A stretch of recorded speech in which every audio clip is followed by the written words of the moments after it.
Yes, y'all. Welcome in to episode 163 of the Dumb Marks Podcast. It's your boys, your favorite Saturday bunch. Back at it again after a Thanksgiving feast week. Rivalry week, baby. We're here. Survivor Series, War Games, Florida State, Florida, me versus you. We kicked Donald and Jason off the I was show. gonna say things look different today. Thumbs out of here. We're going OG style with the two of us. Shout out to Donald and Jason. They're handling their regular 9 to 5. So they may or may not make a run in. Just depends on where we set them up on our prospective War Games team. Are they going to be the last entrant? Because we're pulling double duty here. We're going the full way. We have the advantage right now. That's right. I'm the Arn Anderson of this podcast. I start out every War Games match first because Arn was doing the full 60 plus for his team. Arn could do it for sure. So yeah, back at it again. Social media at Dumbarks Pod. Follow us and listen on Spotify, YouTube. Check the bell. Make sure you get notifications when we go live. So how we feeling? How we living? We good? Dude, I'm tired. Exhausting. Thanksgiving was at my mom's house this year, so exhausting Thanksgiving this year. So doing cooking Wednesday, Thursday, did day drinking yesterday. So there you go. Some of that. Good. Try to relax with that, but there you go. Not bad there. This is the first time in 10 years that we have not hosted. Okay. So the whole day felt off Thursday. We made a couple. My wife made the mac and cheese and the cornbread stuffing to take over to her mom's, and we went over there for dinner and that. So the whole day felt off. Just wasn't the same because we haven't hosted. Yesterday I put the Christmas lights up outside. So my inside of my house has been decorated since November 1st. Your wife really goes at it early, bro. Every kitchen, dining room, living room, office. I got 3 trees up in my house right now. Like, it's ridiculous. Too much. It looks really good though. Like, it's not like, okay, we got to clean this up. This is like trashy looking. Like, no, like it looks really good in every room. So I do got to give her a shout out for that because it is classy. Saltines, Taquan. We're rocking with the saltines today. You love this show. Don't lie. Let's go classy. Don't lie. We can be Ritz. Okay, I'll take a Ritz. Yeah. I'll take a Ritz. I'm more of a Ritz with the cheese, the sandwiches. If we want to, call it out, add a little spice to it. You're a cheesy cracker. That's right, cheesy cracker.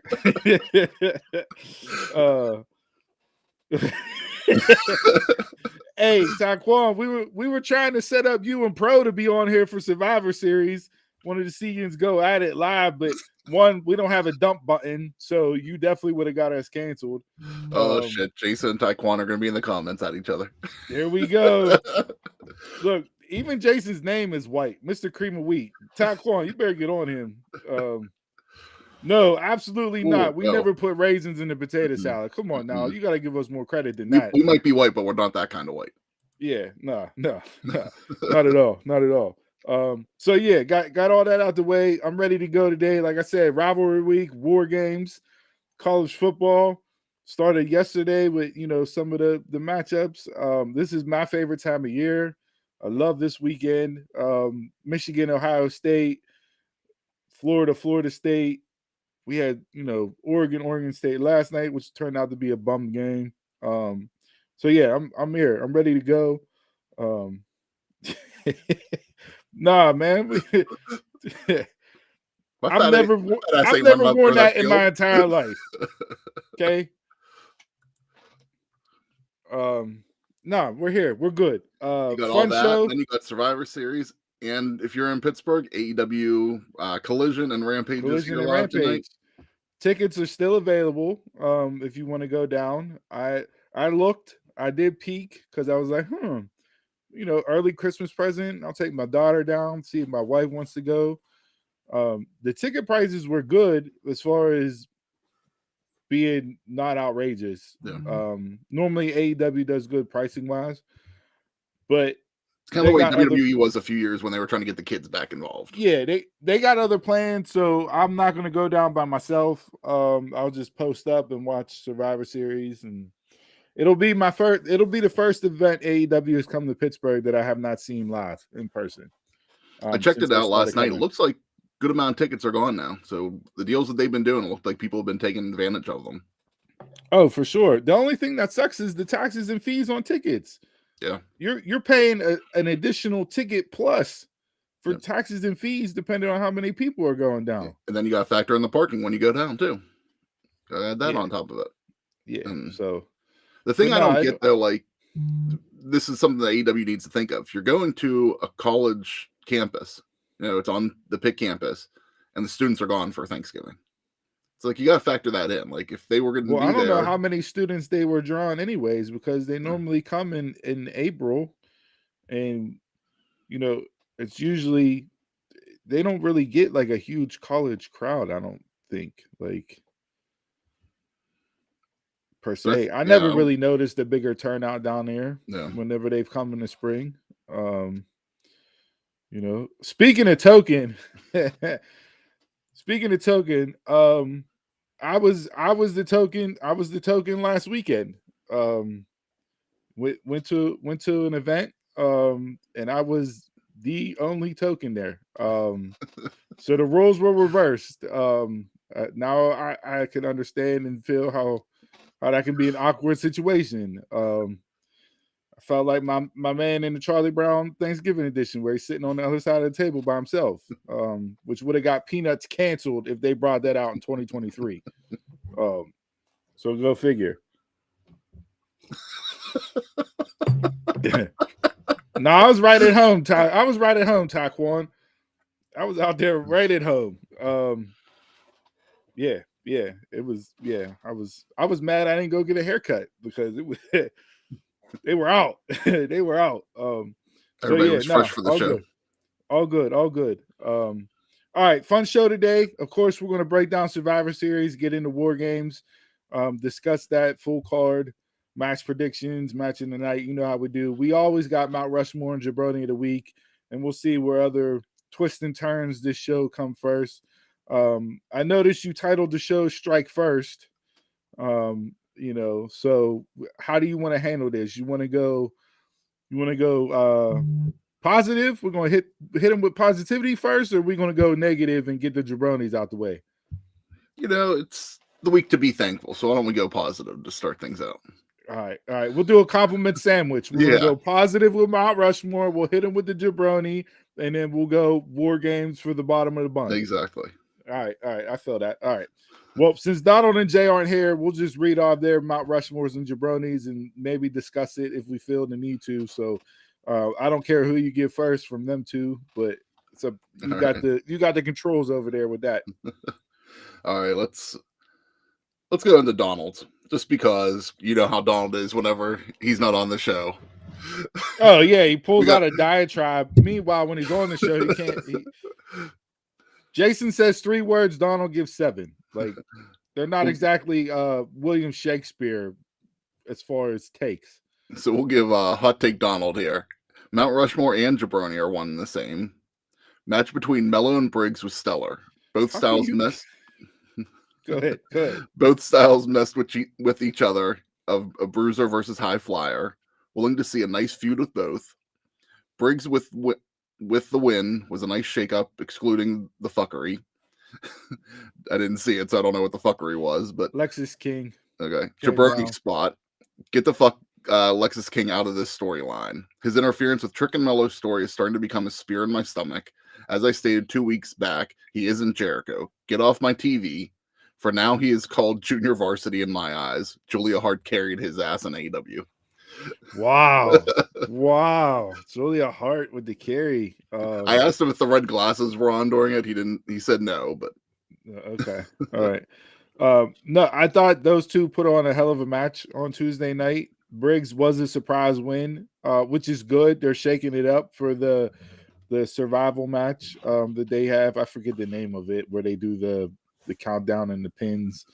But yeah, I like Briggs getting the win there. Mello Melo's not going to be affected by a loss. They didn't have him loose clean, so there was shenanigans, of course. Say what you will, whether or not you like the story with Lexus King, Trick Melo. They're still hitting their beats with it. I don't know if they're going to pull an audible on it soon or not. But yeah, Briggs showed up. His look is different, which is always a good thing because he stands out because it's different. I just don't know if it's good different yet. Okay. Like I got like smoking gun vibes off of Briggs. And I don't know if that's good or not. So yeah, we'll see if he can kind of work with it and navigate it and come out on the other side. If he's going to turn into Billy Gunn or if he's going to turn into Bart Gunn. There's two different ways you can go down that road. And there's always Rockabilly. Oh, don't bring up Rockabilly. So, I mean, you guys know I don't watch NXT all that often anymore, but so they're still going with the 1995 characters. Still selecting. No, it's not so much the character work. It's just more the present, like his look. He has on the jeans, you know. He just it looks smoking gun-esque. Okay. Just with darker denim, if that makes sense. Okay. Right. So yeah, it's just more the look. It's not necessarily his character. It's just the presentation and how he looks in the ring. So we'll see. Like I said, I'm not mad at that match being up there for Donald. I thought there were ones better this week, but I'm not mad at it. What do we got for Jason's Mount Rushmore? Jason's Mount Rushmore. This one comes in from Raw. Like you said, Xia Li versus Becky. Arguably, Xia Li's best match to date, showed promise and potential. I know they were on here killing the T-spot last week in the vignette between Xia and Laya Valkyria. I didn't mind it, like I said on last week's show. But Xia had a hell of a 2-day run there. Really showed where she could go and what she can do. I thought they were arguably two of her best matches.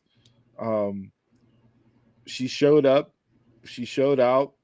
Looks like she could hang with the big dogs as far as running with Becky. And then her and Lyra had a really good match in NXT for the Women's Championship. Mm-hmm. You know, that they ran that storyline through the entire night and switched it from the opening match and made it into the main event. So I'm not mad with Xia being on there at all because she definitely held her ground this week, being put in two big-time spots. You're going up against Becky Lynch on Monday, and then you're wrestling for the NXT title on Tuesday. And there's nothing but compliments coming from you. You had a hell of a week. And that actually goes into Jason's Jabroni. He comes from Becky and Xia Li, the timing. I don't mind the loss, but you booked the loss the night before her NXT championship match. With this match being hit out months ago. Yeah, that could have been handled a little differently. I didn't understand the whole on Raw angle where Zaya's like, well, we're not wrestling on your time, we're wrestling on my time, and then she picks the night before, but we know it's not her actually picking the night before the championship match, so don't know why they had to hold off on that. Becky was off TV for a little bit, so she had, I don't know, she had other obligations as far as the company goes because she goes out there and handles media and press runs and all that, so we'll see. But yeah, the timing could have been a little bit better from that standpoint. I don't think the loss on Raw hurt Xia going into the title match. And I think the way they set up the angle on Tuesday with Xia coming out and kicking Lyra's head off to put the match in doubt kind of gave her heat back before the match started. So thought they handled it as best they could. I still wouldn't have booked it to take that loss the night before, like Jason said. Yeah. Nice to see Xia getting some spotlight, though. She's a talent, and she deserves to be put in a prime spot. Well, she hasn't been on TV in how long? Well, they put her, on SmackDown to start. And they hyped her up to go on to SmackDown, and then never did anything with her. Yeah. Right. So that is, that's the nitpick with the draft, where you hype up some of these initial draft picks and then you don't have any creative in place for them, and then they disappear for months, and then you bring them back and they're cold as shit, and you got to try to warm them back up again.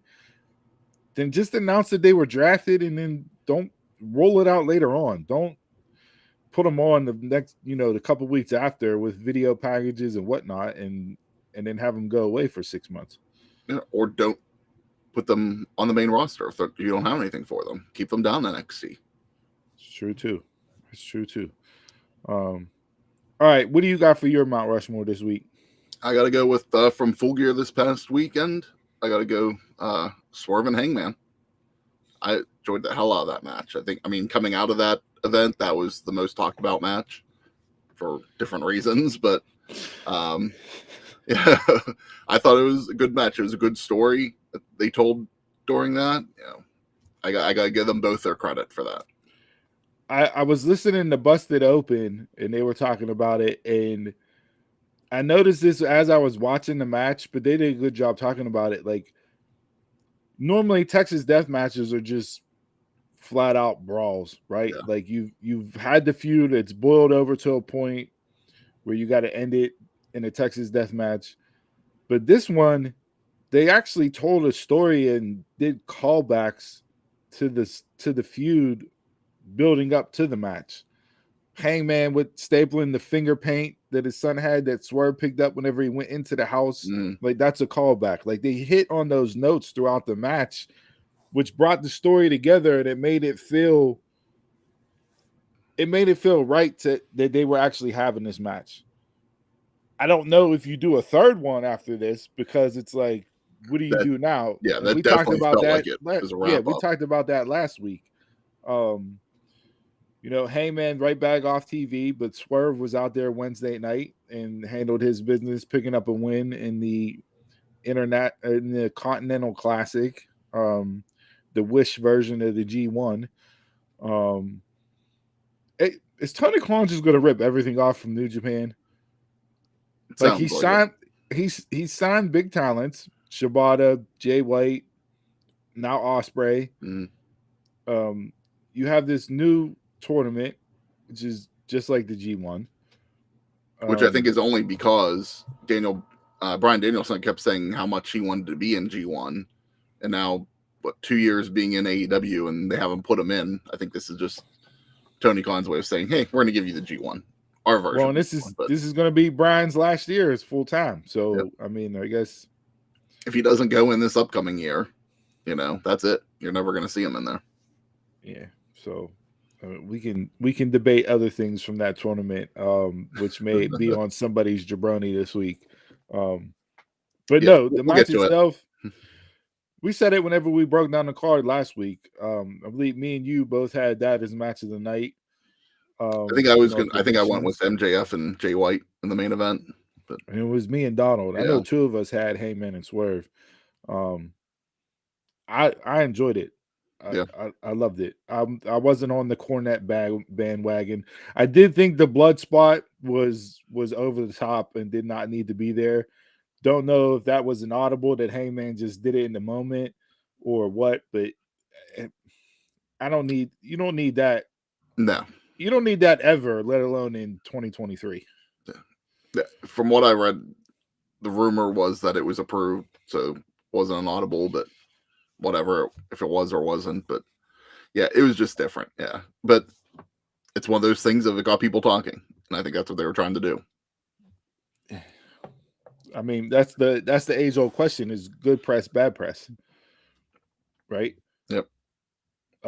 It's bad press, good press. It goes both ways. So I don't know. Like I said, that was the only spot that I would have taken out. Other than that, I got no gripes about that match at all. Absolutely loved it. So yeah, that well deserving as being up on Mount Rushmore for the week for sure. If they would go back to these, I don't need, like we discussed it last week about maybe making it a trilogy. You don't need it to be a trilogy right now. I don't feel after that match.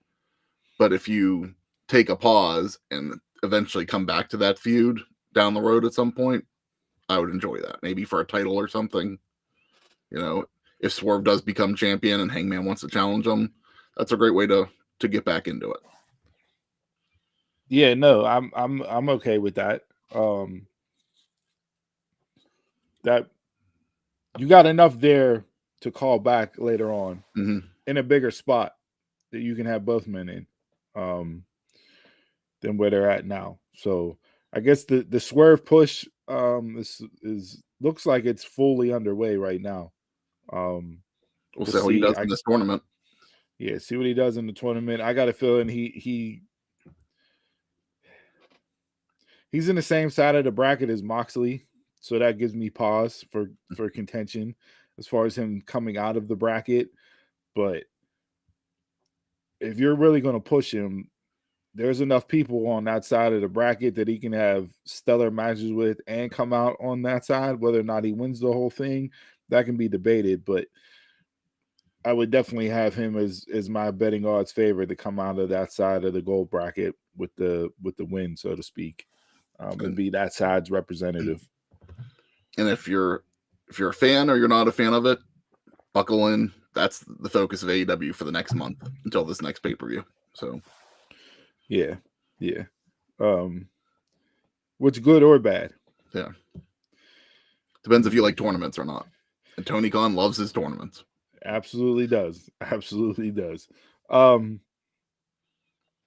I thought my Mount Rushmore this week, like nothing truly stood out per se that I was like, oh, that's a definitive Mount Rushmore. I had a couple on a list, some matches from Full Gear and that, but I went off the beaten path a little bit. Okay. I'm gonna go with the women's tag match from ROH. Ronda Rousey debuting. It's a one-off, allegedly. She's not signed. She's not doing a full-time schedule. But she didn't look like the WWE Ronda Rousey. I didn't see it, so yeah. Appearance-wise, work-wise, I loved it. I loved everything about it. And it just further cements that for me, I'm calling it now. So, spoiler alert when you tune into the 2023 year and wrap up show that we do with our own Mount Rushmores and everything else, Athena for me is number one on my list for women this year. She absolutely killed it in that match. They teased enough of her and Ronda that I want to see her and Ronda for the ROH belt. She had a hell of a spot on the outside where she had Ronda like this, and Marina was on her back, and she did a belly to belly suplex over her head to both women out on the floor. Like it was a nice spot. So, but yeah, they tore the house down. I loved everything about that match. I'll have to go back and watch it. Yeah. So I'll make a plea here. If this is going to be a match that they go to, please do not put it on a Ring of Honor pay-per-view. Give it the time and promotion that it deserves, and either save it for next summer at All In, or put it on any other AEW pay-per-view that Athena deserves to be on and just never gets put on. Yeah, like I said, it was a one-off. Ronda was brought in for some, according to rumor and innuendo, there was some political type issue that she came in for to clear stuff. I don't know what that's about. I couldn't even speculate. I heard Marina asked her to come in, and because they're friends, that's why. Yeah. So I listen, I really like I like the team of Marina and Ronda better than Shayna and Ronda. Okay. I just like that presentation better. I think it works better with those two. To me, Shayna was always above Ronda, but I just like Shayna's work weight better and her presentation of the character. I think Ronda can help elevate Marina, and help give her some credibility and credence that she may be lacking. Not of her own volition, because I think she's greatly improved since she first started with the company. But I just feel like that pairing is a better pairing as far as a women's tag team. So if AEW were to ever get that way as far as women's tag team belts, because I think that's the only belt that's not out right now. I wouldn't mind seeing those two pair up and go at it. So kudos to them on Thursday night. If you haven't watched it, go back and check it out. It was a good match. I gave it my Mount Rushmore just because of Athena and Ronda. They teased it enough that I want to see it happen. Okay. I think Athena is there character-wise, And the way Ronda worked that match, I would absolutely love to see them two go at it in that style from her. So More aggressive style. more aggressive style, Yep. more judo, more aggressive. She just So probably the way she should have been in WWE. she just looked like there was no weight on her. Like there wasn't pressure. There wasn't you got to work this way. You got to do this. You know, a couple of slams I kind of cringed based on how they were delivered and how the landing went, but she didn't look unsafe. She just looked like the baddest woman on the planet moniker that was given to her before she got her head kicked off by Holly Holm. So yeah. Job well done in that regard. And then was also the baddest woman on the planet in WWE and was forced to smile all the time. Yeah. She was never going to be a baby face. It's just not in her nature or her personality. But Vince, as soon as he heard that pop when that music hit initially, it was like, oh, we got to make her the top baby face. Yeah. And it's like, no, she's not shaking hands, kissing babies. It's not her style. But if anything, you could have had her be, in essence, like a Stone Cold, a badass that people cheered for. Yeah, and they chose not to go that route either. Yeah. But it is what it is there. Yeah. All right. So that's Mount Rushmore for the week. Hit us up. Let us know who you have for Mount Rushmore and pro wrestling this week.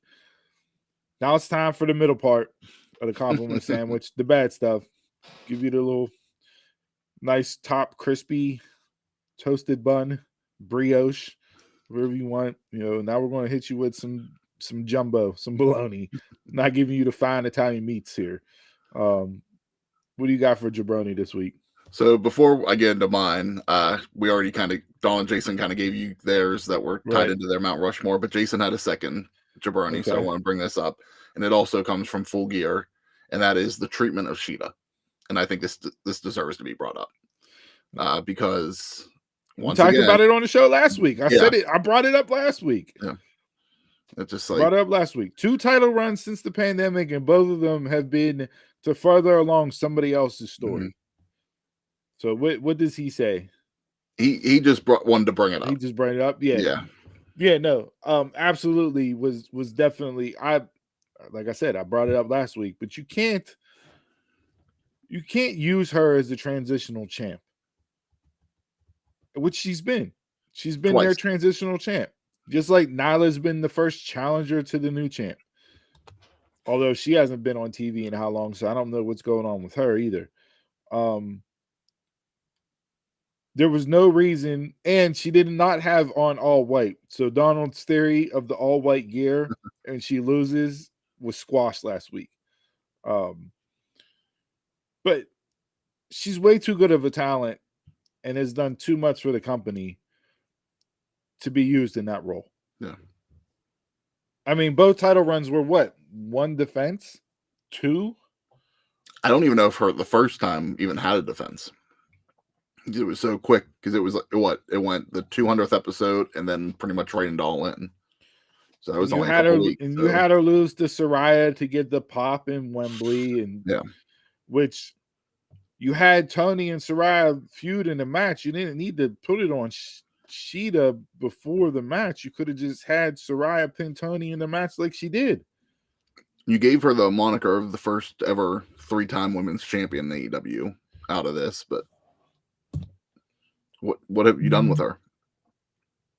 Who, Tony or Sheeta? No, Sheeta. Sheeta is the first time 3-time champ. Yeah. So now Tony's the second. I felt like Tony, in this role that she's in, was deserving more to be the first 3-time champ. But I'm not angry at Sheeta, them giving that to her, but it's just the treatment of her that I'm angry at. Yeah, you absolutely, not that you ruined Sheeta, but like, are you going to take her seriously next time she gets the title run? I'm not. And we didn't need another year-long run out of her, but she deserved better than less than a month each time. Yeah. And they didn't have to put the title on Tony right now either. No. I Tony's think they did over. that just for LA. Tony's over because of her character work. Mhm. Now, not saying that she's bad in the ring, because she's not bad in the ring. It's just she's next level right now because of the character. And you could have had a nice build up between Full Gear and Revolution for her to possibly win at Revolution. Or even let it run to World's End on the 30th and have Sheeta. I don't know, man. It's just it's frustrating with that. I don't get it. It's hot and cold booking, and it's the same three people. And like, when are you actually going to build out a women's division?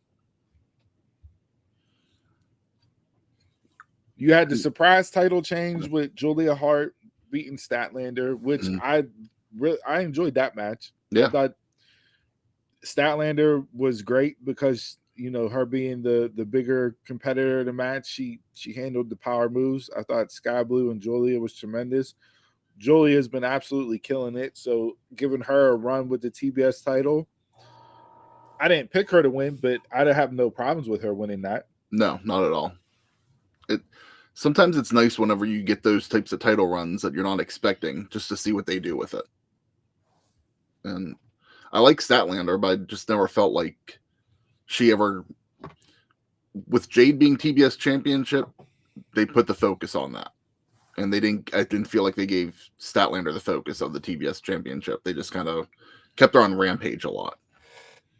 She had good matches with it. It just didn't feel as important. I think that part of that was because that whole run was just based on her coming back and beating Jade. Yeah. So there was not, you know what I mean? Like, once you have that, you're the surprise factor. Typical really Tony Khan booking, the surprise factor of her winning, and the mountaintop being her winning, and then the run with it just being disappointing. Nowhere else to go. So like you said, Julia winning, good for her. Let's see what you can do with it. And you know, now you have a chance to elevate some other people for that mid-card title, and you can bump Statlander up, because I wouldn't mind seeing her feud with Tony. You got to get some other people in the mix here. Yeah. It's just too repetitive up at the top. You have plenty of talent. It's just, you said it's too repetitive. But she did definitely deserve better, 1,000%. No reason why she should have lost that belt as soon as she did. No, not at all. So I'm not mad at that being Jay's jabroni as well. All right, what do you got for jabroni? I'm going into, and I had this even before it was brought up in the group chat yesterday, another title in AEW. Yeah, this is going to be a merging of titles, but it's another title in AEW. We don't need it.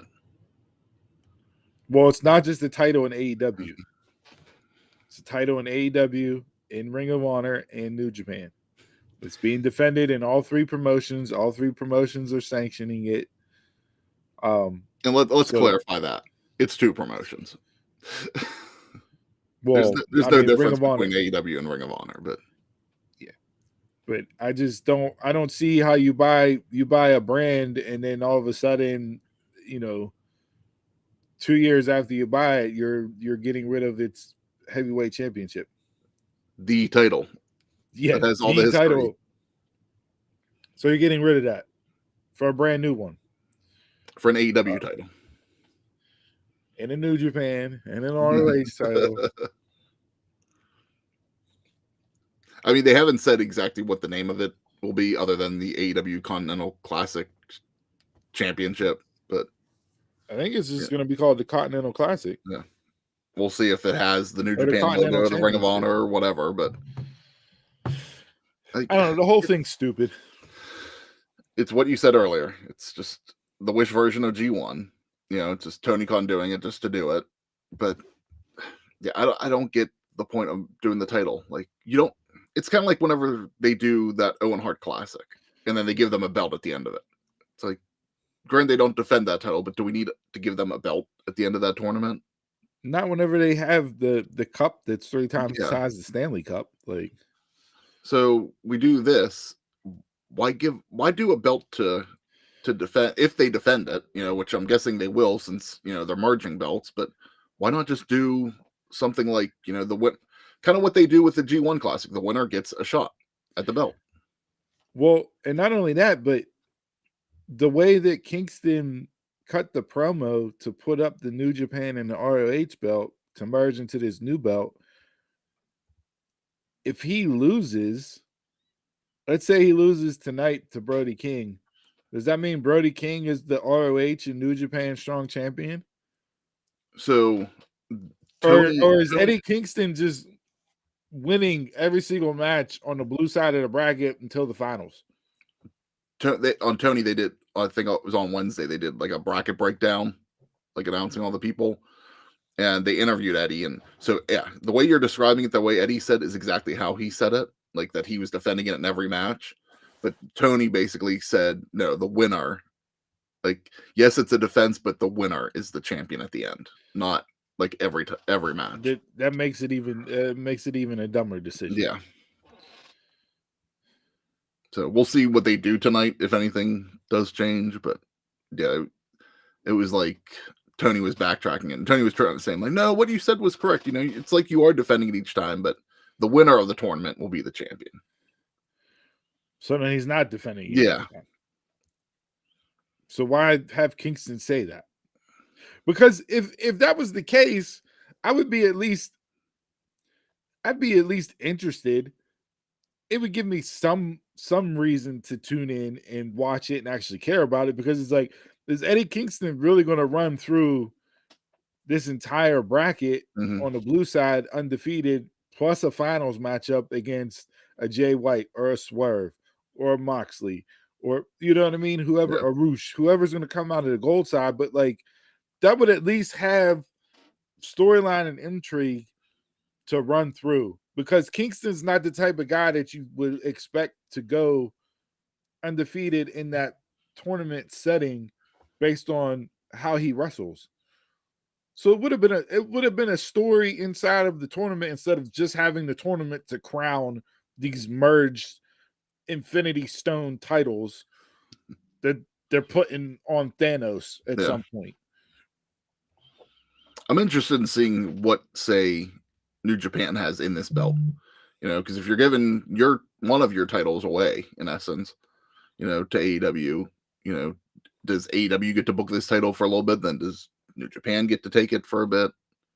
Well, yeah, I mean, it's going to be defended on all, continentally, so on every continent, supposedly. Like, will they have a say in who gets to be the champion? Like, well, that's where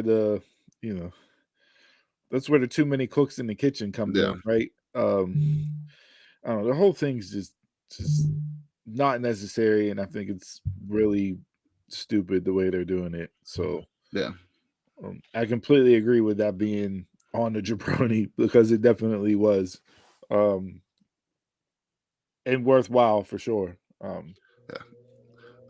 Interested in seeing where it goes to an extent, but I don't need another title to be defended, and to get rid of a title in a brand that you have, like you said, a 2-year brand, and it's just going nowhere. So I have 2 jabronis. Okay.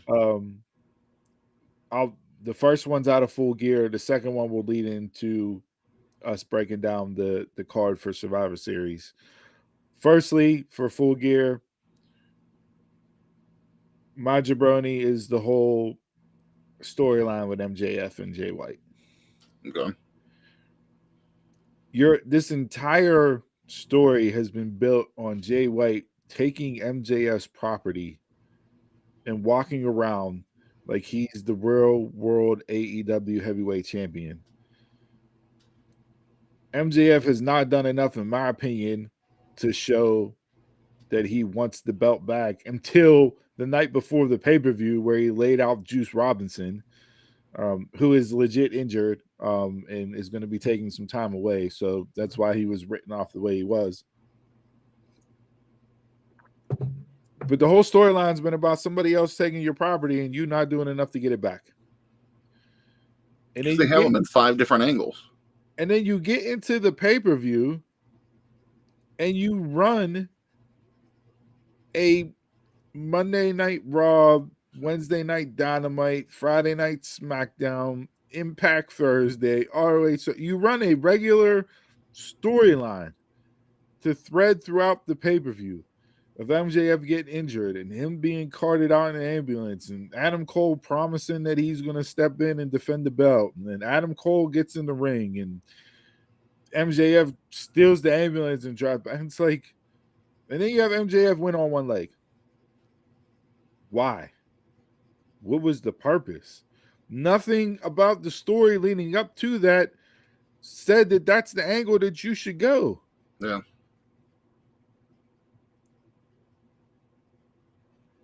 Jay White was definitely the more entertaining person during that storyline. Have the Guns take out MJF, but have MJF come out pissed off. Have him in the back with the doctors throwing shit around. Mm. Tape it up. He stole my belt. He has the triple B. I'm not going to the hospital. Tape it up. Like, why are we doing this fake injury angle and everything else? And then the person that put in the person that's actually injured, or possibly. So I understand why Jay White may have been a little bit pissed off about that booking decision, as was allegedly rumored this week. Okay. Because it did him no favors. No.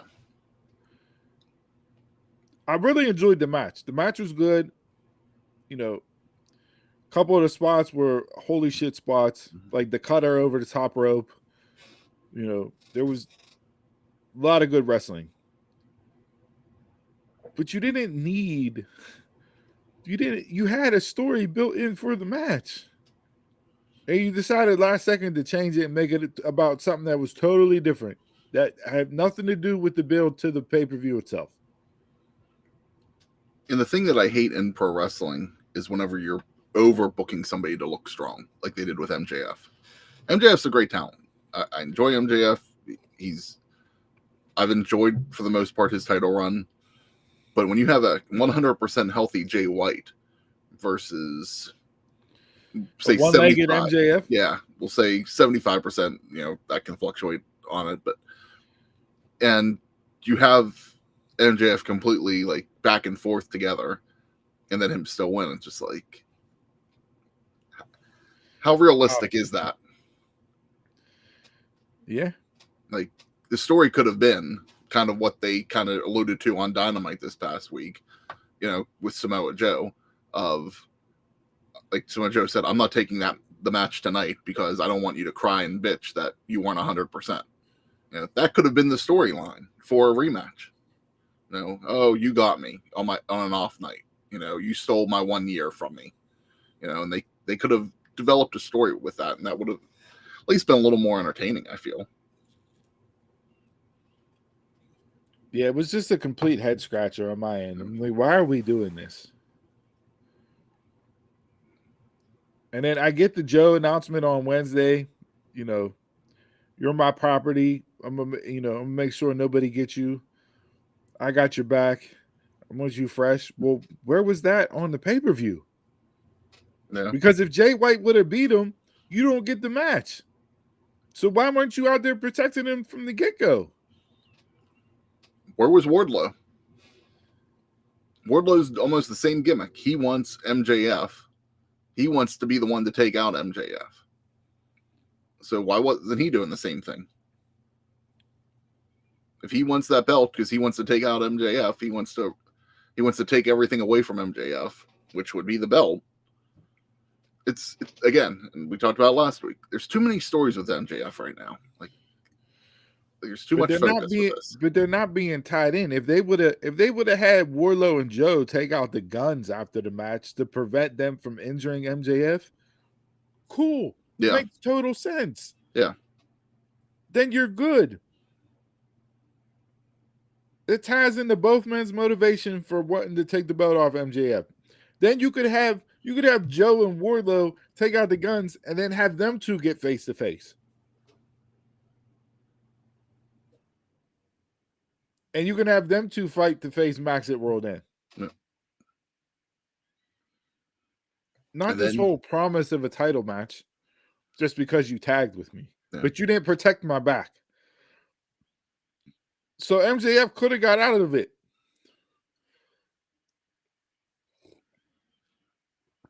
So yeah, there's that. Now, before I bring up the second one, real quick, because we're about 48 minutes in, and we got Survivor Series to break down. Did you see the clip going around of supposedly Adam Cole in the ring when Max was giving his line of, you're not on the level of the devil, and then it went to black and the devil flashed on the screen, laughed, and came back up? Did you see the clip of Cole sitting in a chair? I It didn't was know. going.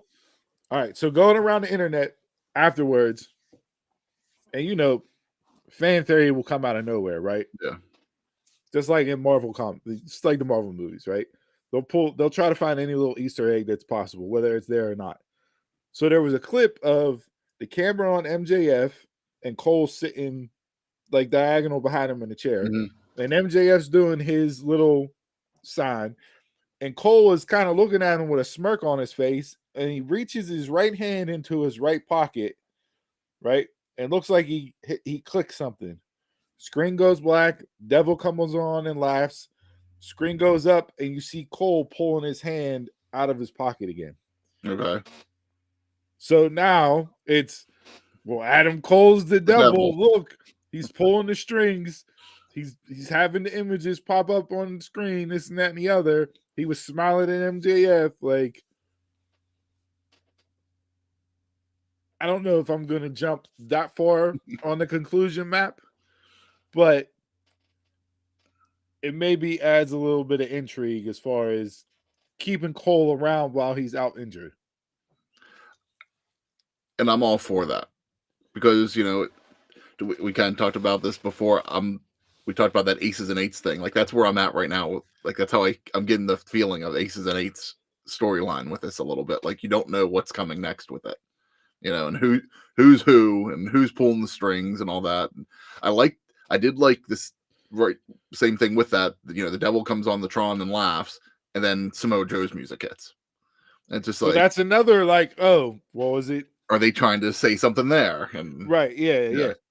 So yeah, just little things, that if you're, a Marvel fan and you're watching, looking for Easter eggs in scenes, that one, I didn't notice it live, but when they showed the clip, I was like, oh, okay. Makes a little bit of an intriguing situation here. That did he really hit the button? Like, why was his hand in his pocket? Because there was no reason for his hand to be in his pocket, and he didn't have his hand in his pocket the rest of the time while he was out, before or after that. So again, it ties into, all right, well, maybe Cole is the guy after all that's pulling the strings. So we'll see with that. And then there's always the possibility of the lead guy is still MJF. He's always going to be the devil. We'll see. And then that would make Jay White's promo, Max, you're not the villain. You're not the hero. You're the villain. Yeah. That would make it ring even more true. Yep. In that regard. So just something to keep an eye on with AEW moving forward here. All right. That leads into my second jabroni before we get into Survivor Series. War Games. I'm not excited for either one of these War Games matches. No. The Saudi Arabia Crown Jewel event led to a rush build.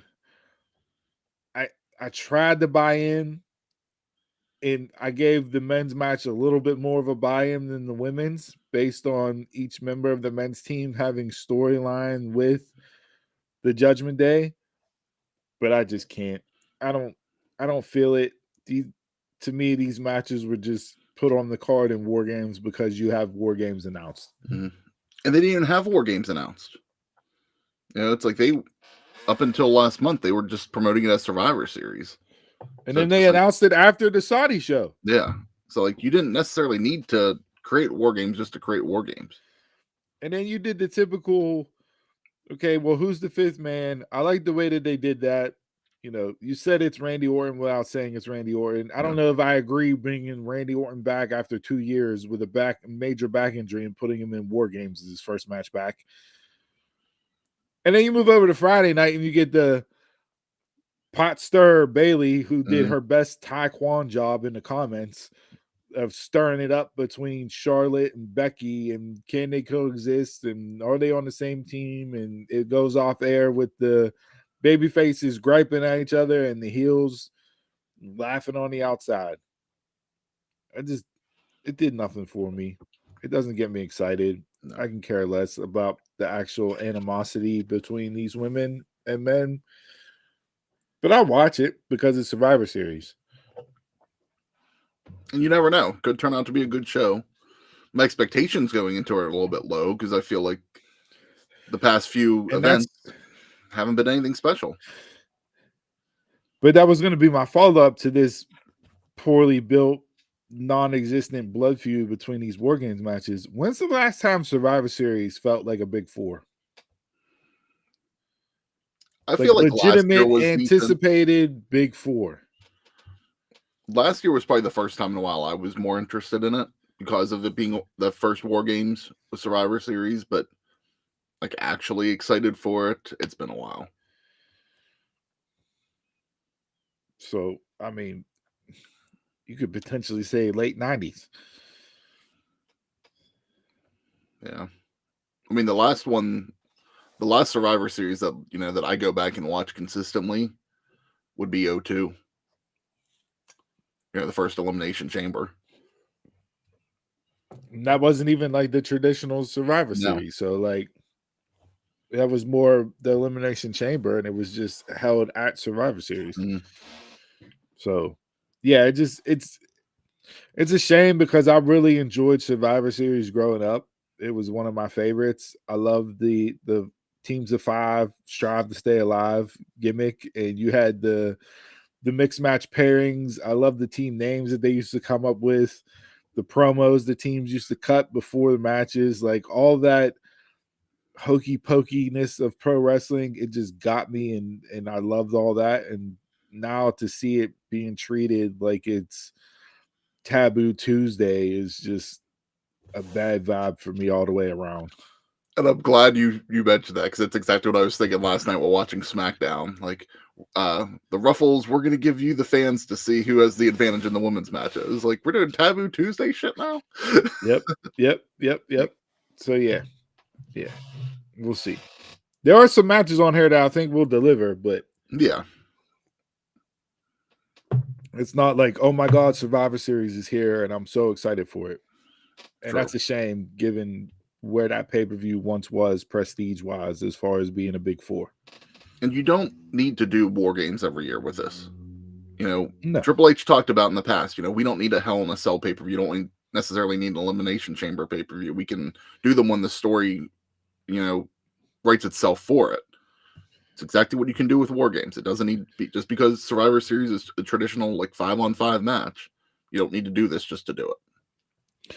And because you don't have Roman and your main title's not being defended, this would have been the perfect year to go back to that 5v5 model that the pay-per-view initially started out as. Yeah. And just have your sole survivor crown and call it a day. Like, you could have had more intrigue that way. Yeah. But we'll see. So with that being said, let's get into this card and break it down. 5 matches. Not going to be a whole lot of time spent on it. No. Depending, but we'll run around the horn and give you Donald and Jason's predictions as well. Not a lot of no pre-show match announced this time, so we'll see how that goes tonight. So let's kick it off with a match that was announced last night: Dragon Lee versus Santos Escobar. For me, this has potential to steal a show. Mm-hmm. Dragon Lee's been absolutely on a hot streak, tearing it up. I love the heel turn from Escobar. Love his promo last night with Carlito. I don't necessarily like the rumor of having Humberto and Garza come up and be on the side of Santos as far as his new running mates. It kind of leaves, the other LWO members that were initially a part of Legado out in the cold, so to speak. But yeah, this has all the potential to steal the show. If I don't know how much time they'll be given, that's the only thing with this match. Because each War Games match will probably at least be given 45 minutes or so, including entrances. It takes how much? It takes 20 minutes just for the damn match to start. Yeah. And then they usually go a decent amount of time sometimes with it. So yeah, hopefully this does get some time. I'm looking forward to this one. I'm actually more excited about these two wrestling more than I was with Carlito and Escobar. Because I think this is a good position for Dragon Lee to kick him off. I just think there's going to be some shenanigans to this. Whether it's Legado del Fantasma getting back together, or is Carlito better as, Legado stays with Ray and keeps the LWO going, and then Carlito has always been better as a heel. Do you put him with Santos, and then you could have Carlito versus Ray. Hey, you brought him in, but I'm going to make him your problem now, or something like that. Pre-show? Wait, the Rhea's on the pre-show? That's not true. They're supposed to announce the advantage on the pre-show, but I didn't see any pre-show matches. You can't have Rhea Ripley on the pre-show. Or is there another women's match? I checked before we came on, and there wasn't anything different. But let's see. Jay got Dragon Lee. Okay. It's not the women's advantage match.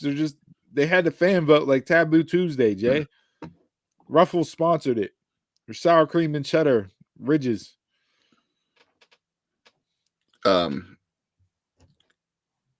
Jason Dragon Lee. Okay, because he texted me before the match was changed. Donald had put Escobar over Carlito, so I don't know if he still has Escobar against Dragon Lee, but we'll go with him with Escobar. It's just over both of them. That's great. I think this is a way to better establish Escobar as his heel persona. Dragon Lee would be okay with a loss here, but as Bully Ray says, one goes over, one gets over, and this is a perfect match for that formula. So give me Escobar with the win, but Dragon Lee will get over more. I'll agree with that.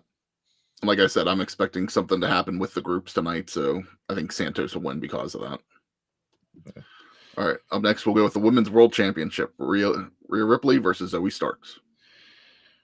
They've done a pretty decent job of building intrigue as far as Zoe casting doubt that she could actually beat Rhea for the belt, since Rhea's focus has not been on Zoe or the championship. She's been busy handling Judgment Day beef.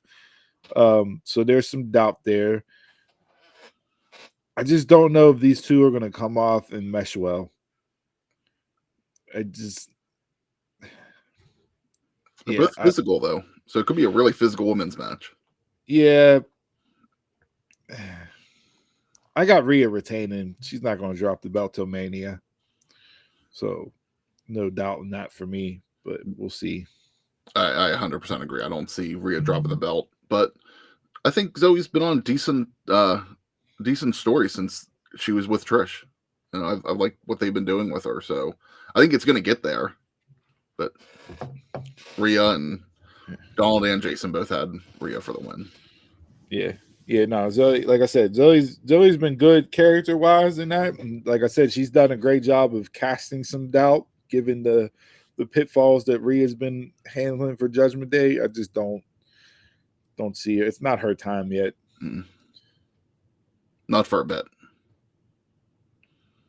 All right, we'll head into the Intercontinental Championship. Gunther versus The Miz.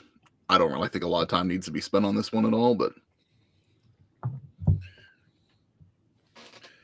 you turn Miz babyface to face Gunther. I thought Gunther did a hell of a job in the ring on the mic the other night. The crowd was kind of like taking over that segment, and then he didn't stutter, stammer, get off pace. He kept it and brought him back in. I just Miz Babyface 2023 just doesn't do anything for me. Miz is never But his best as a babyface. I will say this though, and Gunther brought it up himself. He's kind of outgrown the belt. I need something else from him at this point.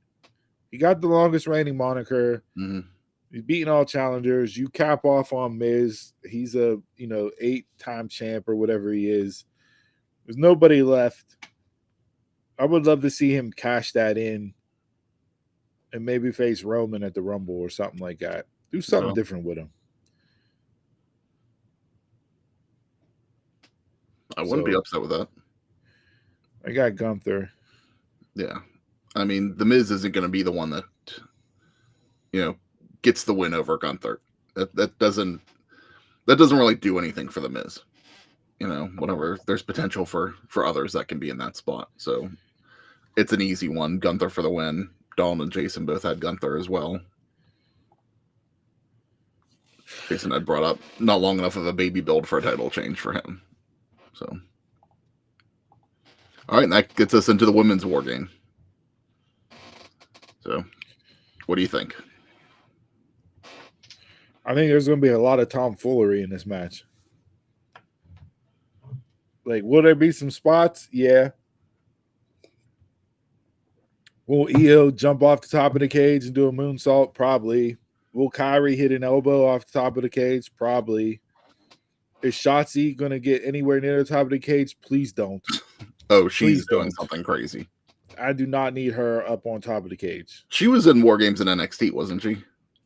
I think so. Yeah, I'm trying to think of some spots she did, but nothing's really coming to mind. But she still scares the bejesus out of me every time she's in the ring. She'll be on the top of the cage at some point and injuring herself. I'm gonna go damaged. Oh no, you can't have both heel teams win in War Games. I'll go damage control. But this Asuka, Io, and Kyrie, I think they need to drop Bailey afterwards and just go Japanese Yakuza style, take her out and just run roughshod over the women's division on both brands. I'd have them show up on both brands taking people out. Makes sense. The draft doesn't matter, so why not? Yeah. But I'll go damage control and Bailey getting boot. Me and Donald both have damage control as well. Jason has Team Bianca. And Jason said the same thing. Start the Bailey breakup. They've been started the Bailey breakup. They need to end the Bailey breakup. Just take her out. They started the Bailey breakup 3 months after Damage Control started. They were teasing it. That's been the storyline for Damage Control this whole time, more than anything. Yeah. All right, so that gets us into the last match, Men's War Games. I was going to say have both heel teams go over, but you got babyface Cody Rhodes, Seth, I just don't, or in returning, I just don't see the baby faces losing here. No, I see baby faces winning on this. Yeah, I do too.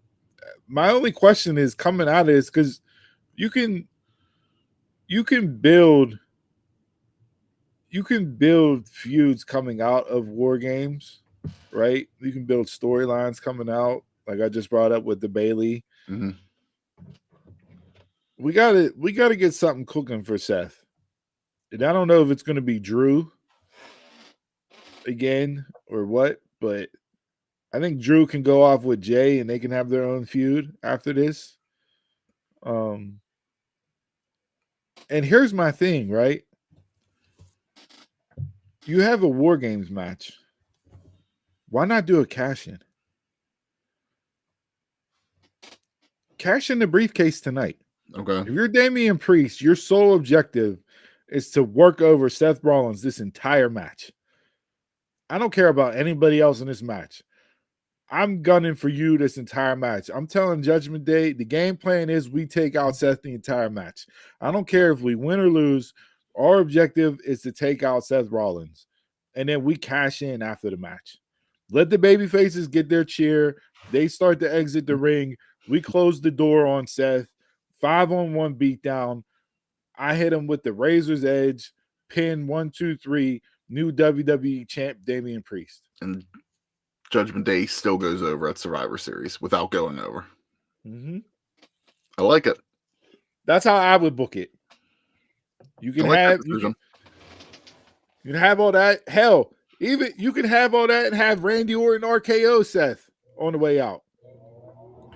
Baby faces are running after Orton. What the hell, Randy? Cody's crying in his tears because his mentor came back and changed his colors like the Viper that he is. They all leave Seth laying in the ring, and Judgment Day's just circling around them like sharks in the water. Beat down Seth, cash in, 1, 2, 3, bam, new champ. Give me some spice to end the show. Yeah, that would do it. I don't need everybody going home happy in this instance. Give me the crowd irate, booing, throwing shit they can't get in the ring because the cage is up. Think about the image. People were throwing shit like WCW back in the day. Yeah. Can't get it in the ring because the cage is up. Judgment Day, standing tall, heavyweight title, tag team titles, women's title. JD McDonough's taking a picture because that's all he's good for.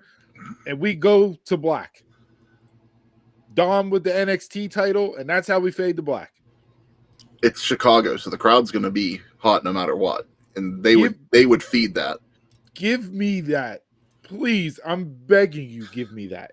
So we go back to the logic thing again. That makes sense. Don't set your expectations too high. Like, when's this cashing going to happen? I think it's still going to be a while. And you can have Seth win the belt back at Rumble. And then he can be in a main event at Mania. Like, let Priest run with it from now until Rumble. That's a 2-month run. And be good. If it played out like that, I would actually think that's a very good storyline to end the show. Just imagine the after show press conference and Judgment Day sitting up there on the panel. Dom has the NXT North American title. Rhea with her women's title. Priest and Balor are sitting there with the tag team titles, and the heavyweight title is out front. It's what they've and been JD's holding a boom mic instead of taking a picture. I mean, I'm for it. I'm all for it. That right there has been booked better than anything Tony Khan has put out this year. It's booked better than what a lot of WWE's done too. And if that's not on the table as consideration, then why are you even having this cash-in idea available when you're in one of the most dangerous matches that WWE has? Use it to that advantage. Put Seth out there as number one. Have him run the entire gamut. And then do the cash-in at the end. Signed, sealed, delivered. No. All right, I'm just going to give Jason has Judgment Day, and then Donald had Team Cody.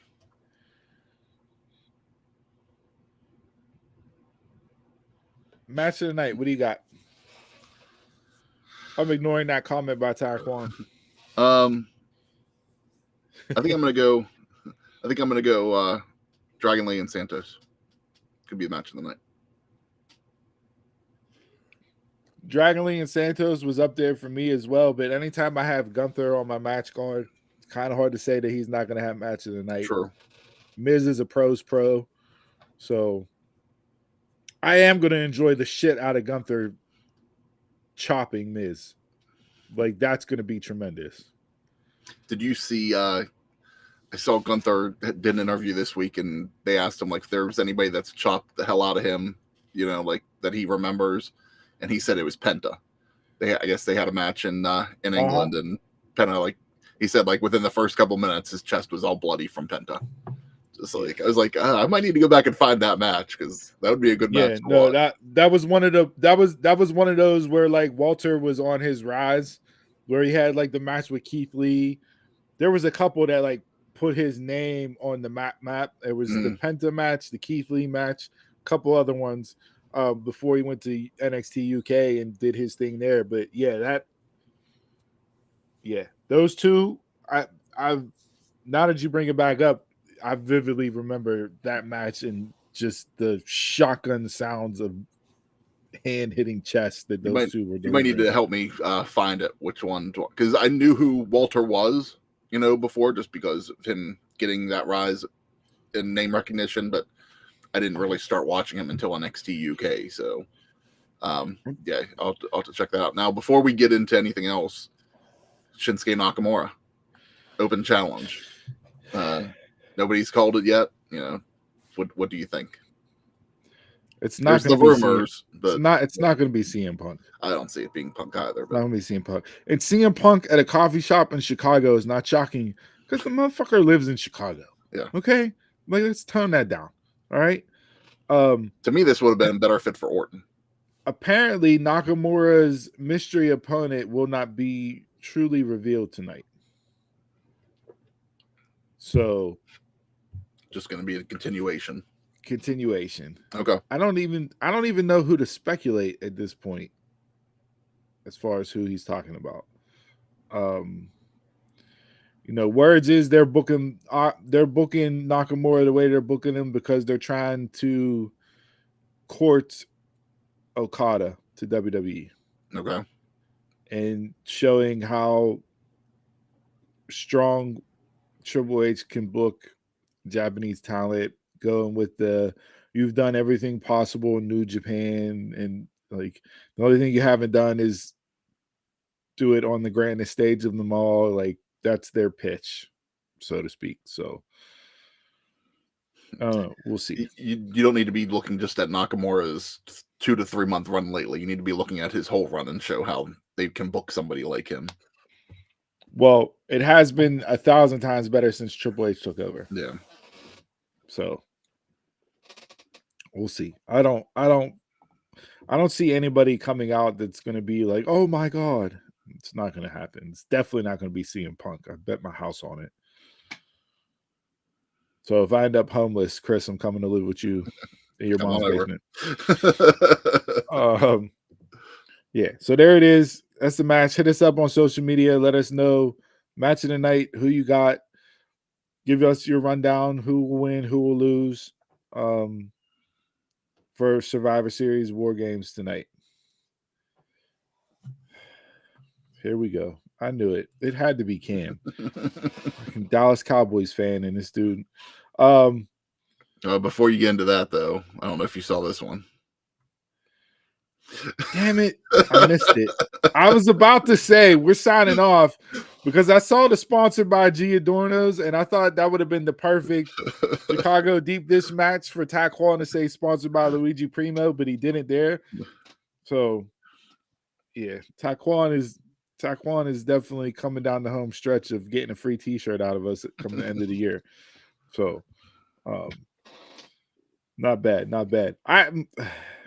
Cam, I don't see him fitting in at all right now. I don't see him coming in at all, period. Yeah. I don't. I think there's too much baggage. There's too much animosity. He can't play nice in a sandbox. And it just doesn't work. I don't see him going back. The problems that he had with the company before haven't gone away. So, to me, if he goes back, all this is a cash grab like Lesnar. I mean, AEW was the perfect storm for him to come back because it was an alternative. They were on national TV. They had talent there. It fit that fan base based on, those were the people that were chanting CM Punk for 10 years in WWE. Like it was the perfect storm. He's what, 45 now, 46. Like, I just don't. The only thing I think that would make sense, and I'm not even saying that this needs to happen, but if he comes back at some point, just do it short term, very minimal, doesn't have a lot of interaction, just comes back a handful of dates to build up like a Mania match or something like that, and that's it. He gets a pay date, and that's it. Just do one match to get him over again, and you're good. Pro's not even here to defend himself, Taquan, so I'm not putting that comment up. But I may screen grab it and send it to him in his DMs. All right, so that's it for Survivor Series. Mount Rushmore Jabroni of the week that was in pro wrestling. Anything else that you want to discuss and go over here? I don't have anything. You had brought something up earlier. Do you want to have that discussion? Just as an off-topic question. This doesn't have anything to do with what we were discussing earlier, but much like the LA Night segment of the week, I have to get my Impact segment of the week on this show. So this past Thursday, Impact Thanksgiving night, they ran kind of a best of with their previous Thanksgiving shows. Okay. As far as what they used to do. So, much to your chagrin, I know you had mentioned that coming out of Bound for Glory. Why would you just show Bound for Glory based off of the momentum that they've built up the past couple of weeks? But my thing is why put on a show that nobody's going to tune in for?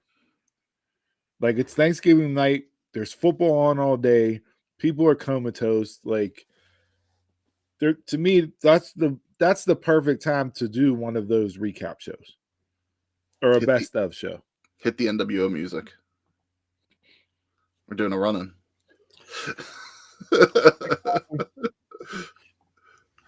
I'm here. My question is, do you have a problem with them doing that, and does it kill any momentum that they've built up? No, I'm actually more okay with this one because that's something that they've done in the past more for Thanksgiving. Being on Thursday night, they've done the best of shows. So you're not going to get as many viewers for this episode as you normally would. So why waste an episode? I kind of feel like. So the whole thing that I hated with the Bound for Glory was it was the same week and you gave everything. That's the reason why I hated that. It wasn't that it was necessarily a best of, but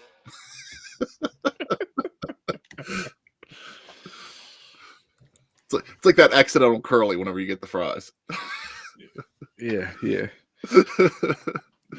But no, that was my only question, just to see. No, I'm okay. I know you had, was okay with that this week. Some fault with it. I didn't watch this week just because busy on Thanksgiving. I was gonna go back and watch it this weekend, but if it's a best of show, then I know I don't have to go back and watch it then.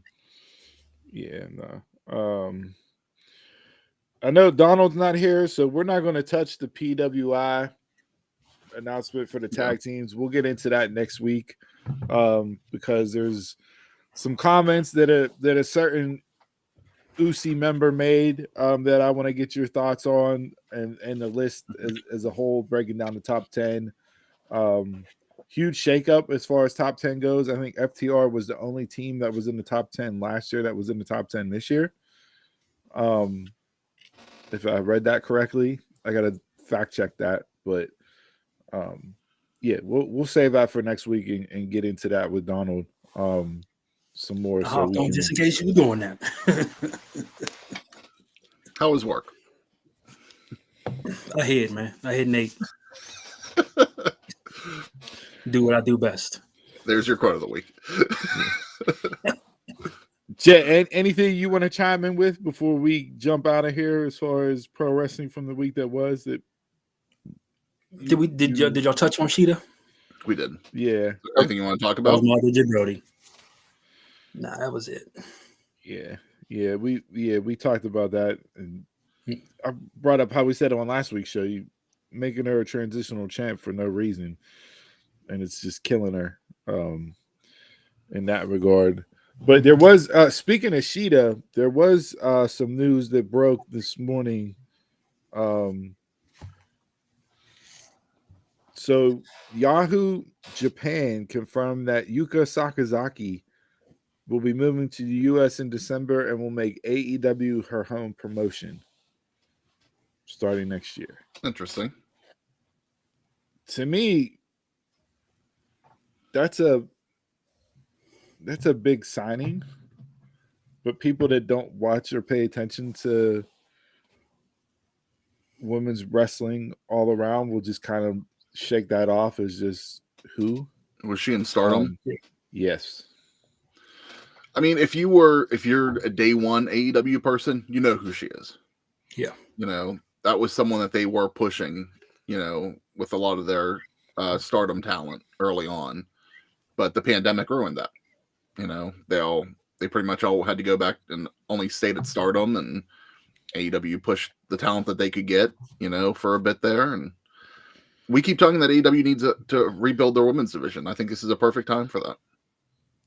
Yeah, if you get Thunder Rosa back, Britt Baker back, you got Statlander, you have Tony, you can rebuild Julia Hart, Sheeta. Now you add in Sakazaki. Like, you have the makings of something that could have good, solid potential out there and solid feuds and get some new blood into that upper echelon main event segment that is AEW's women division, instead of the wash, rinse, repeat that it's been the last, I'd say, 6 to 8 months. I feel like since the pandemic, though, that the Stardom talent, they come in and they're just jobbers. Like, we need to treat them better. Like, Emi Sakura, she comes in and she jobs it every time. You know, I know she's more steady on Ring of Honor and everything than AEW, but you know, even what do they do with Riho anymore? You know, like there's nothing with her at all. You know, hopefully, there's a little bit better treatment in 2024 for that women's division. Now, do you know how their relationship works? Because it just seems like they're in for like 1 or 2 matches, and then like Rio seems like she's in for 1 or 2, and then she's gone. I see Emmy around every more so. Well, I believe Rio has already moved over here full time. Okay, she's just not on TV anymore. Yuka Sakazaki, that's coming in, she's going to be moving over here full time, so she'll be there. It's just, I have no faith in Tony Khan to book women's wrestling. And, you know, Omega was supposed to be, whenever the EVPs were involved, he was supposed to be in charge of the women's division, and that with Brandy Rhodes. And then obviously Brandy and Cody left. I don't know what ties Omega has to it yet. You know who I would let book the women's division? And y'all may laugh at this, but she's done a hell of a job with ROH. Let Maria Kanellis do it. If she's the one actually booking it, then let her be the authority over the women's division and just let her run with the women's division. Yeah, if she's actually booking the matches, then cool. You know, like, she's showing that she can do it. Does she book the matches and the story, or just the matches? I'm not sure about all that, but she was running the ROH women's division before they went quote unquote under. And that was arguably the best, and well, that was really the only period of time that ROH focused on women's wrestling. Yeah. But that was some of the best women's wrestling was whenever she was running that in Ring of Honor. They got to try some different stuff this year. So let's try it. Let's see how it works. Tony can keep Dynamite, right? Like, Vince kept Raw, but Vince delegated other people for SmackDown. He may have had final say, but even at points in times, he was letting Heyman do it by himself. You know, you had other people that were in charge. He got to delegate more because the product is suffering. It's the same stuff over and over again. Now, who's booking? Do you know who's booking Julia? You know if it's talent booking or if that's coming from Tony, because that right there was good storytelling. Yeah, my guess would be Tony because of the being main roster, but I don't know. But it didn't transition. It doesn't transition anywhere else in the women's division. Yeah, yeah. I don't storytelling. and I don't know who the producers are. I want to say Dustin. Well, Dustin was doing training for the women and working them I've in never ring seen that. wise. I don't know if he's producing any of the women's matches. I think Jerry Lynn may have been involved with the women for a while there as well. Every now and then I hear like this one did this match, this one did this match, but I've never heard like consistent like this one's staying on here. And that's the problem. Like we hear Tyson Kidd's name brought up all the time in WWE. Jason Jordan, like they're associated with certain performers in certain matches consistently, and you can tell when they produce or book something. Kind of back It in the just day had- whenever Finlay was basically running the WWE Women's division. Right. You can tell the difference. So, like, Tony got to delegate it out, man. Yeah. He has to. If you want to go to him for final say so as far as who goes over, or give me your end goal. What's your end goal? Who do you want here in this position by this time? Mhm. Okay, great. We'll do it that way and get there. You can come in and say yes or no to certain things along the way, but I don't need you hands-on for Dynamite, Rampage, Collision, pay-per-views, specials, like ROH. It's too much, and it's suffered this year. I think this year more than any other year of AEW, you can see that one, you can see the weaknesses in his booking, and two, it's too much because he has outside ventures as well between Fulham and the Jaguars. And he has his hand in other stuff too. So Yeah, so shit's gonna suffer and slide, and I feel like his booking is one of those things that have slid this year drastically. That it's time to make a change. You have more than enough people backstage. I don't know how you had Arn Anderson there for 4 years and didn't take advantage of that. Yep. Last year felt like a rebuilding year, and this year felt the same exact way. Like there were some bright spots this year, like over the summer with the MJF Adam Cole storyline, but it's been a rough year for AEW. And they fell into that. That wasn't the initial plan for that. Yeah. Those two were just so great together that it turned into what the fans wanted. And kudos to them for pulling the audible and running with it, because it did give you arguably your best storyline out of the year until Cole got injured. Yeah. But again, that's not something that you came up with, that you planned. And a lot of times in wrestling, the stuff that works the best and gets over the best is the stuff that's not planned. You got to recognize when you see that coming and be able to adjust an audible to book into that. Yeah. Because we all seen with Vince with the Roman shit for how many years. It didn't matter what was getting hot and getting over. Vince still tried to push Roman into spots, and it didn't work. Now, on the flip side, you see with this LA Knight thing, it's getting over, ground legs running, and they've adjusted stuff to fit and book into that. So recognizing what the fans want, but how to adjust to still get to your end goal. Like, rumor is LA Knight versus Roman at the Rumble is not the rematch. It's not happening. No. Triple H has something else planned for Roman at Rumble. Okay, fine. But what are you going to do with LA Knight to keep him hot?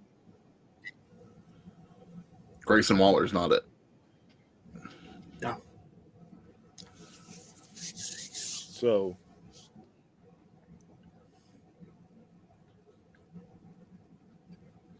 if you save LA Knight for the Rumble and then him challenge Seth, and you can get Cody versus Roman to finish the story, you have two new champs coming out of it. Seth can take time off to get his back healed up. Roman's already basically a part-timer anyways. Then you have two guys that can be your workhorse champions that will defend and be on the show consistently. And they need that. SmackDown needs that even more, with Logan Paul having the U.S. title off of TV too. I forgot all about that because he hasn't been around. Yeah. So your top two titles aren't even on SmackDown. Yeah. So we'll see. But it is what it is there. So All right. Anything else before we give some positivity to end the week and get you ready for rivalry week and war games? Jason, you got anything that you want to cover? I'm good. Send it home, Steve. All right. This week's quote of the week, since it is. I thought you had background music to your positivity. I didn't mean for it to come on. It's part of the clip that I saved. You were brave enough. You were strong enough, and Dosh guarded people like me. It's on a reel. So Okay. like once it ends, I gotta hit watch again for the quote to pop up in order for me to read it. And I didn't realize the background noise was gonna come on whenever I hit it. So since Thanksgiving was this past Thursday, and we talk about what to give thanks for and what to be grateful for and gratitude, and it's not something that should just only be expressed on Thanksgiving, right? You should be grateful and give gratitude and give thanks every day. It will just help make the world a better place. With that being said, bar the music for a quick second. No amount of regret changes the past. No amount of anxiety changes the future, but any amount of gratitude changes the present. No amount of regret changes the past. No amount of anxiety changes the future, but any amount of gratitude changes the present. Be thankful and grateful for what you have. Strive to achieve more. And before we get out of here, do we have one more run in before we sign off? All right, dropping back out. I'm a Mark, you're a Mark, tell Mark. Until next time, y'all can catch us around the way.